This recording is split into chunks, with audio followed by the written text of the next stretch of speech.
Assalamualaikum warahmatullahi wabarakatuh. Bismillahirrahmanirrahim. Alhamdulillahi rabbil alamin wassalatu wassalamu ala rasulillah wa ba'd. May tanong dito, sabi niya, Assalamualaikum Ustad, paano naman po kung 7 years nang balik Islam yung lalaki, pwede bang magpakasal sa babaeng Islam? Alam niyo po, kahit nakayayakap pa naman po sa Islam yan, Waalaikumsalam warahmatullahi wabarakatuh, kahit kayayakap pa lang po sa Islam yan, pwede na pong magpakasal yan.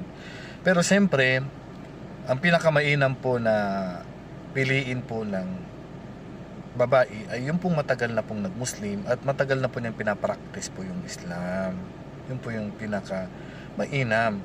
Which is, sa batas ng Islam, tanggap po yung kasal ng lalaki na nagkababalik Islam lang niya tapos sa araw na yun siya kinasal.